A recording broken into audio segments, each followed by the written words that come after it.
కాకినాడలో జనసేన నేత Kakinada rural MLA పంతం నానాజీ చేసిన వ్యాఖ్యలు రాజకీయ వర్గాల్లో చర్చనీయాంశంగా మారాయి. ఎమ్మెల్సీ తోట త్రిమూర్తులు విసిరిన సవాల్ను స్వీకరిస్తానని ప్రకటించిన నానాజీ తాను ఏ నియోజకవర్గంలోనైనా పోటీకి సిద్ధాన్ని ప్రకటించారు. అలాగే మాజీ ముఖ్యమంత్రి వైఎస్ జగన్మోహన్ రెడ్డిపై కూడా తీవ్ర విమర్శలు గుప్పించారు. కాకినాడ నుంచి జగన్ పోటీ చేయాలని సవాల్ విసిరిన నానాజీతో మా కాకినాడ ప్రతినిధి Siddhu face to face. Kakinada జిల్లాలో అయితే మాటలేద్దాం కొనసాగుతుందని చెప్పొచ్చు. అటు ఏదైతే జనసేన ఎమ్మెల్యే ఉన్నారో పంత నానాజీ అక్కడ మాజీ సీఎం కాకినాడ నుంచి పోటీ చేయమని చెప్పిన నేపథ్యంలో నిన్న తోట తిరుమూర్తులు నేను కాకినాడ నుంచి పోటీ చేస్తాను, మీరు కాకినాడ రోడ్ నుంచి నేను ఇండిపెండెంట్ గా పోటీ చేస్తాను, మీరు కూడా పోటీ చేయండి, ఒకవేళ మీరు గెలిచిన పక్షంలో అయితే నేను రాజకీయాలు చేస్తానని చెప్తారు. ఇక్కడ ఉన్న రోడ్ల ఎమ్మెల్యే నానాజీ గారితో ఉన్నాం. ఆయన మాటలు తీసుకుంటారు. నిన్న మీరు యాక్చువల్గా కాకినాడ నుంచి పోటీ చేస్తే నేను ఇండిపెండెంట్ గా పోటీ చేస్తే మీరు పోటీ చేయండి, ఒకవేళ రాజకీయాలు తప్పుకుంటారని చెప్పాడు. ఒకటి గుర్తుపెట్టుకోండి, నేను తోటతిమూర్తులకి నేను ఎటువంటి ఛాలెంజ్ ఇస్తాను. నేను వీళ్ళు మీటింగ్ పెట్టుకుని గీత గారి దగ్గర నుంచి కన్నబాబు గారి నుంచి తాడిశెట్టి రాజా దగ్గర తిమూర్తుల దగ్గర నుంచి వీళ్ళందరూ పవన్ కళ్యాణ్ గారు ఏదో కాపుల గురించి మీటింగ్ పెట్టి మేము పార్టీలో తర్వాత ఇప్పుడు చెప్తా ఉన్నారు, మా పార్టీలో కాపుల మీటింగ్ పెట్టుకున్నాం, దాని మీకు తీదేటని చెప్తాను. అలా మాట్లాడలేదు. అది బయటకు వచ్చిన తర్వాత పవన్ కళ్యాణ్ గారు కాపులు ఉన్నారు కాబట్టి ఎత్తుకుంటుంది వచ్చారని చెప్పేది అవునంట. వాళ్ళు చంద్రశేఖర్ రెడ్డి కాపులు తిడుతున్నప్పుడు అలా సీఎం గారు తిడుతున్నప్పుడు అన్ని చేసి పక్కన కూర్చొని ముసిపిసినప్పుడు అబ్బా అబ్బా అంటూ ముసిపిసినప్పుడు నవ్వుకుంటారు. ఆవిడకి ఇవాళ కాపులు గుర్తొచ్చారు.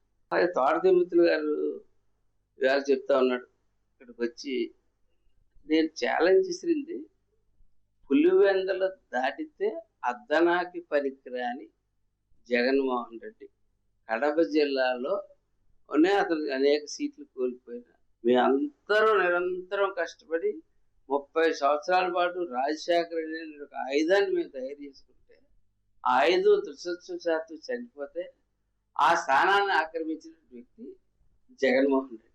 తన యొక్క సిద్ధాంతాలతోటి తన యొక్క సభ్యత్వాలు చేసుకుంటా అందరినీ చేసుకుంటా అలాగా అంచెలంచెలుగా ఆర్గానిక్గా ఎదిగి ఒక తయారైన పార్టీ ఎంపీల దాకా రాజ్యసభ ఎంపీలు కూడా తయారు చేసినటువంటి ఆర్గానిక్ పార్టీ.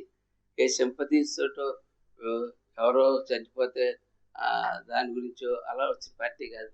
జనసేన అధినేతకు ఏ నియోజకవర్గంలో పక్కన నరసాపురంలో పోడేదో, పక్కన పిఠాపురంలో పోడేదో, ఒక పక్కన భీమవరం అంటుంటాడు. అంటే కాపులు ఎక్కడ ఉంటే అక్కడే ఎంచుకుంటాడు తప్ప తనకంటూ ఒక నియోజకవర్గం లేదని వైసీపీ మధ్య కొంతమంది కామెంట్ చేస్తారు. ఎలా చూస్తారు? కాపులు కులరాజుకి మొన్న ఓట్లు మన పంచాయతీ ఎలక్షన్ వస్తున్నాయి కదా అని చెప్పి మళ్ళీ నేను ఒకసారి మర్చిపోయాను. ఏ బూతులు అయిన ఓట్లు వచ్చాయి ఏంటి, ఎలా ఉన్నది ఏంటి, వాళ్ళు స్టిల్ మనతో ఉన్నారా లేదా, లేదా ఇబ్బంది పడుతున్నారా ఏంటి, వాళ్ళ ఇబ్బందులు ఏంటన్నీ కూడా చూసుకోవాల్సిన అవసరం ఉంది కదా. అభివృద్ధి అయితే మనం 1150 కోట్లకి అభివృద్ధి సంక్షేమం చేసాం.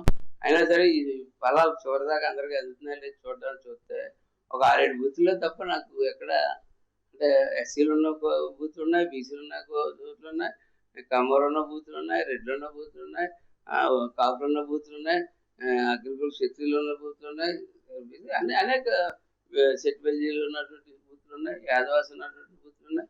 కానీ ఏ బూత్లోనే ఎక్కడ నాకు కులం మీద ఓటు పడినట్టు కనపడలే. ఈ రాష్ట్రానికి వీళ్ళు అవసరం అనుకున్నప్పుడు కులాలు ఎవరో చూడరు. ఓట్లు నియోజకవర్గం అంటూ ఏమీ లేదు పవన్ కళ్యాణ్ అని చెప్తున్నారు వాళ్ళు. నియోజకవర్గం ఇతనికి ఎక్కడ ఉంది? వాళ్ళు బాగుంది ఇది. ఇతను ఏమన్నా అతను వచ్చి కొత్తగా నియోజకవర్గంలో పోటీ చేశాడు ఏంటి? మా రాజశేఖర రెడ్డి మా నాయకుడు రాజశేఖర రెడ్డి పోటీ చేసుకుంటే నవ్వుకుంటూ వచ్చింది దాన్ని అమర్చి అప్పచెప్పినటువంటి దాన్ని ఇతనేమో రిగ్గింగ్ లెవెల్లో పెట్టి ఆ చిన్నానికి ఉండేది. ఆ చిన్నానికి చాలా మంచి పేరు ఉండేది. అక్కడ అన్ని చెక్కపెట్టి ఆ చిన్నాన్ని చెక్కపెట్టేవాడు. ఆ చిన్నాన్ని చెప్పేశాడు. చిన్నాన్ని కూడా అట్లా లేకుండా రేపు పొద్దున నియోజకవర్గానికి అలా అయితే పవన్ కళ్యాణ్ గారు కూడా ఎక్కడ ఎవరైనా చంపించుకుంటూ పోయి నియోజకవర్గం తయారు చేసుకోమంటారా? అతన్ని ఆదర్శంగా తీసుకోమంటారా పవన్ కళ్యాణ్ గారిని? ఏం మాట్లాడు. ఇప్పుడు వీళ్ళు చేస్తున్నది ప్యూర్ రాజకీయం. నేను ఒకటి చెప్తా ఉన్నాను, మా యొక్క అభివృద్ధికి కానీ సంక్షేమానికి కానీ ల్యాండ్ ఆర్డర్ కానీ అడ్డొస్తే 2 సంవత్సరాలు మా నాయకులు చెప్పిన మాట గౌరవం మీద మనం డిస్ట్రాక్షన్తో మొదలు పెట్టొద్దు.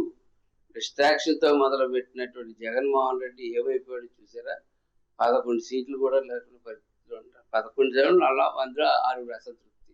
ఇది మొత్తం మీద జనసేన రూరల్ ఎమ్మెల్యే నానాజీ గారు అయితే మేము గతంలో కూడా ఏదైతే పవన్ కళ్యాణ్ సీఎం ఉన్నప్పుడు తిట్టినప్పుడు కూడా మేము ఎవరు కూడా ఒక కాప్ నాయకుడు కూడా మాట్లాడుతున్నాను, వైసీపీ నాయకులు ఎవరు కూడా మాట్లాడలేదు. ఏదేమైనప్పటికీ కూడా మేము ఎవరో తిరుమూర్తిలో వ్యాఖ్యలు అయితే నేను పోటీకి 2029 నేను పోటీకి రెడీగా ఉన్నాను, మీరు పోటీ చేస్తే నేను ఇక్కడ రోజు కాకినాడ నుంచి నేను 29 రోజుల్లో అయితే పోటీ చేయడానికి రెడీగా ఉన్నాను చెప్పారు. ఎవరైతే జగన్మోహన్ రెడ్డి ఉన్నారో జగన్మోహన్ ఒక నియోజకవర్గంలో ఉన్నప్పుడు అంత మెజార్టీ రానప్పుడు మా జనసేన జనత పిఠాపుల్లో అయితే వేల మెజార్టీ వచ్చిందని చెప్పారు. మీకు చిన్నప్పటి నుంచి మీ నాన్న రాజకీయ నియోజకవర్గాన్ని మీరు ఎంచుకున్నారు కాబట్టి అక్కడ మీకు నియోజకవర్గం ఏర్పడిందని చెప్పి నానాజీ అంటారు. ఇది మొత్తం మీద కాకినాడ నుంచి తాజా పరిస్థితి. కెమెరామెన్ చిన్నతో సిద్ధు రాజు, కాకినాడ జిల్లా.